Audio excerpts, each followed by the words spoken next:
ডিজিটালে বাংলাদেশে কত কিছু দেখার আছে, দেখতে গেলে শেষ হবে না। অল্প দেখো ভাই, পোলা মাইয়া জোয়ান বুড়া একই রোগে খাইছে ধরা, আধুনিকতার হাওয়া গায়ে লাগছে তাই।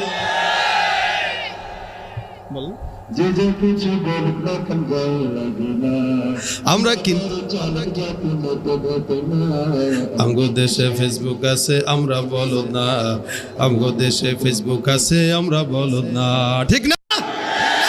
আদব আখলাক কারে বলে কিছু জানে না, বড়দের সম্মান করা মানতে পারে না। একজনে একাধিক আইডি চালায় ভাই, ফেক আইডির নাম কত প্রকার তারও জানা নাই। জোয়ান মরদ পোলায় সাজে ফেসবুকেতে মাইয়া, মাইয়ারা সব পোলা হইছে ফেসবুকে পাইয়া। কি এক আজব জামানাতে আমরা পড়লাম ভাই, আরে কোনটা ছেলে কোনটা মেয়ে চিনার উপায় না।